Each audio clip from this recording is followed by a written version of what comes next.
yet of Paul Heyman's career of, hey, this is what he's done. And that really got the crowd going. And it really cements, okay, maybe Paul Heyman is retiring. There's no way he is. Paul Heyman's going to come back at day one, if not the Royal Rumble. And then finally, in your main event for the evening, we got a WWE Miracle of 34th Street Fight tag team match with Drew McIntyre and the New Day versus the tag team champions, the Usos and Madcap Moss. This was a terrible main event. It really brought the show down, in my opinion. Now, don't get me wrong. All amazing performers, except for maybe Madcap Moss. But it just doesn't feel like this should be the main event. The Gauntlet match or the Women's Championship match should have been the main event. But this shouldn't have been the main event. No. SmackDown gets a C+ grade in my opinion this week. It was a very good SmackDown, but the main event just drew me down into pits of despair that I didn't think were available. So, good SmackDown, but not great. And now, ladies and gentlemen, we go on to your Raw review for the evening. Raw kicked off with Raw Tag Team Championship Riddle talking to Randy Orton in the ring, saying he's ready to give Randy Orton his Christmas gift after he defeats Otis this week. And even though it was kind of a cringy promo, it was very good for Riddle, in my opinion, to really just... He's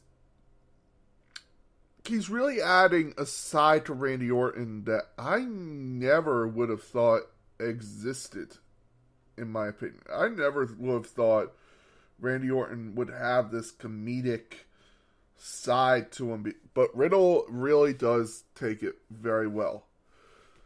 So while they were talking, Alpha Academy would come out, and we would have Chad Gable challenge Riddle to a match. Riddle would defeat Chad Gable, and then we would get Randy Orton versus Otis, and Randy Orton would defeat Otis to really put RK Bro over for day one and their number one contenders, which would be announced later in the show for the day one pay-per-view.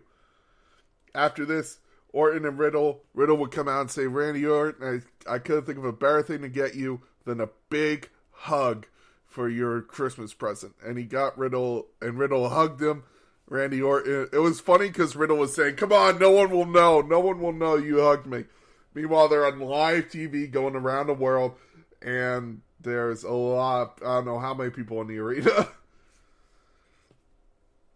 So, after this, we got 24, by the way, shout out to the Raw producers. They didn't have Becky Lynch. They didn't have Seth Rollins. They did not have Liv Morgan. They did not have Biggie. They did not have Bobby Lashley. And they had to work around that. This also is great to Kevin Owens. He filled the spot beautifully for tonight as the sole main eventer, really, for WWE. When Randy Orton is in tag team predicaments is why I'm saying he's not the main eventer. So, shout out to Kevin Owens and the producers for this. This actually ended up being a very good Raw, and I really enjoyed it. So, 24/7 champion Dana Brooke and Reggie took on Tamina Snuka and R-Truth in a mixed tag team match. I really did enjoy this. I thought it was fun. I thought it was a good match. And it really actually is adding to this as a feud for Dana Brooke and Tamina. So bravo to them. Dana Brooke and Reggie would pick up the win in this match. After this, we got the finals of the RK Bronament, which had been postponed for weeks. There was talk it was just going to be canceled, and day one would not have a Raw Tag Team Championship match. I'm guessing they decided to do this after Seth Rollins got COVID. They were just like, hey, just in case we have to cancel a few matches, let's add this one in. So, the Street Profits would pick up the win over the Mysterios in a very good tag team match. Shout out to both teams. They would shake hands after, both teams showing respect. And the Street Profits picked up the win and are your new number one contenders. I can honestly see them being RK Bro. I don't know why I could see them winning that match at day one. And after this, we got a very surprise return. Someone who was actually in AEW came back to WWE after leaving WWE. We would get the return. He's back! Eric Bischoff would return and would be announced as the special, I'm guessing, officiator for the renewal of the vows of Miz and Maurice. I thought that was awesome. Just to hear that music one more time, I'm back and better than ever. It really just, I love Eric Bischoff. And you know, if they were to make Eric Bischoff GM of Raw again, and they were to add GMs back, I would be so fucking happy. I would be so fucking happy if Eric Bischoff says, hey, I'm back and I'm the new GM of Raw. Because there was talk of them bringing back the anonymous Raw general manager, and the whole audience shut that down. If they bring back Eric Bischoff as the GM of Raw, that's one of the best things they could do. After his AJ Styles came out for a match against Omos into the ring, this was kind of a babyface turn for AJ Styles. As he was in the ring, he looks to the crowd and sees, who else does he see but Grayson Waller. Grayson came out and said AJ Styles show up on NXT, so he decided to show up on Raw. AJ Styles said this is where champions are made, not where chumps are, and Grayson would take offense to that. We would then get revealed that Omos wasn't there, but Apollo Crews was. And Apollo Crews would take on AJ Styles in a very good match. I was so happy to see Apollo Crews getting TV time. Though I want to see him more in the United States Championship picture, I would love to see Apollo.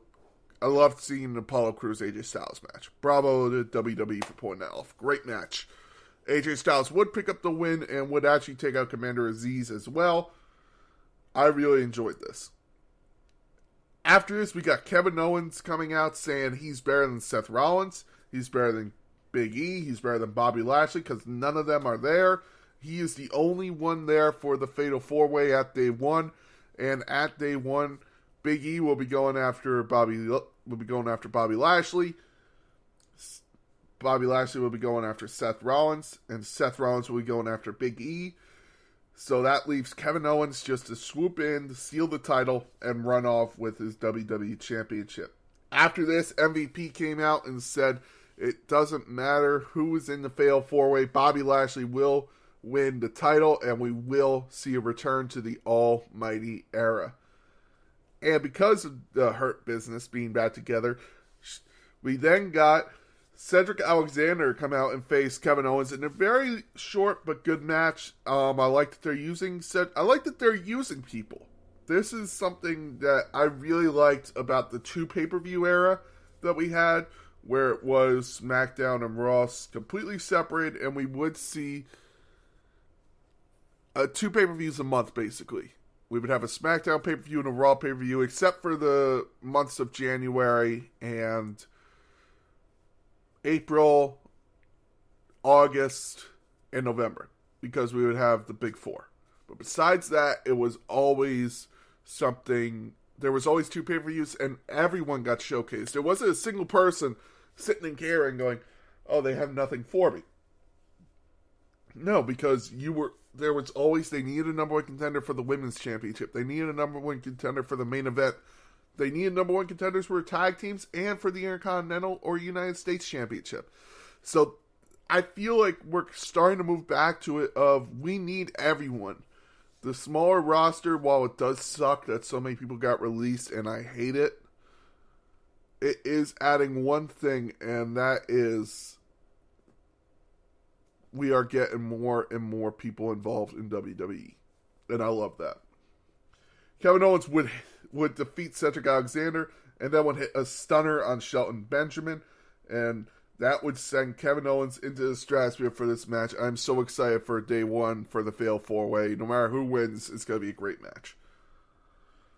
After this, we got Dolph Ziggler versus Damien Priest in a United States Championship match. Unfortunately, while it was a good match, the ending fucking sucked.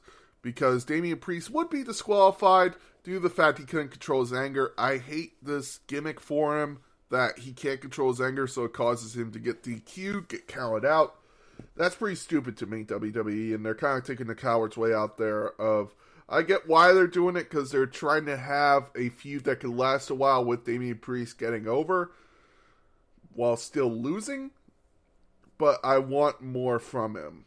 I want him to actually pin somebody and win a match. So Damien Priest would get DQ'd after refusing to get out of the corner and destroying Dolph Ziggler, basically. He would retain his United States Championship by DQ, but Dolph Ziggler would be the winner of this match. I won't be shocked if they did this, so day one we could get Dolph Ziggler versus Damien Priest, maybe on the pre-show. And then finally, in the cringiest main event of the week, I won't say the year because, well, it's been 2021 and 2020. Fuck it. We got The Miz and Maurice renewing their vows. The only good part of this was Eric Bischoff and Edge. Eric Bischoff would be making as many jokes as he can, trying to get a laugh out of the crowd. And as they finish renewing their vows, he was about to say, "You may kiss that," and he stops himself. He goes, "You know what? We all know how this is going to end. Edge, just come out." And Edge's music hits, and he goes, Yeah, I'm here. Yeah, I didn't want to come out and ruin it, but here I am, so here it is." And he would just look at him and say, "Day one is going to be a bloodbath," and the Brood music would hit, and the blood would trickle down onto onto The Miz and Maurice. It was just pretty funny. That was funny in my opinion. So bravo to them. I really enjoyed it. It was a fun end to the segment, but that segment of the vows and everything was just terrible. The crowd wasn't into it. I mean, in Detroit, they were not into it. The only thing I was into was Miz making a joke about the Detroit Lions. Very bad main event until the end. So, two bad main events, but this one wasn't enough to sink Raw. I'll give it a B-. It gets into the B grades, but still stays out of the A grade because of the main event. But, shout out to the Raw producers for doing everything they could to save Raw this week with all the COVID tests and everything. Now, ladies and gentlemen, it is time for your Day 1 card predictions. That's right, we're going to Day 1 card predictions. So, these are just the matches that are listed on Wikipedia. That is why I'm reading them in this certain way. First, we got Biggie versus Seth Rollins, Kevin Owens, and Bobby Lashley in a fatal 4-way WWE Championship match.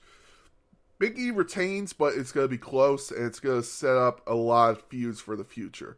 It's going to set up every feud until WrestleMania, in my opinion. Then we got Roman Reigns versus Brock Lesnar for the WWE Universal Championship match. There's no way Roman doesn't retain. And it's going to set up a Universal Championship match at WrestleMania between Brock Lesnar and Roman Reigns. Brock Lesnar may win the Royal Rumble.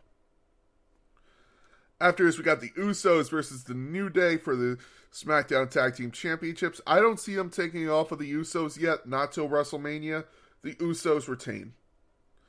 The Edge versus Miz in a singles match. I see the Miz winning by shenanigans with Maurice on the outside, and this is going to lead to a Beth Phoenix Edge match, hopefully before WrestleMania, because I want to see Edge versus AJ Styles at WrestleMania. After this, we got Becky Lynch versus Liv Morgan for the Raw Women's Championships. They're not taking off of Becky Lynch yet. I could see Liv Morgan winning the Royal Rumble, so Becky Lynch retains. Very heelish way.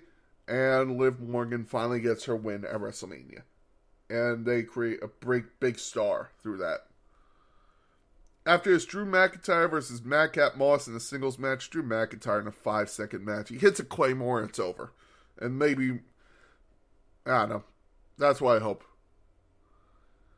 And then finally, we got RK Bro versus the Street Profits in a Raw Tag Team Championship match. I said it before and I'll say it again. I could see RK Bro losing this match and starting the heel turn to WrestleMania.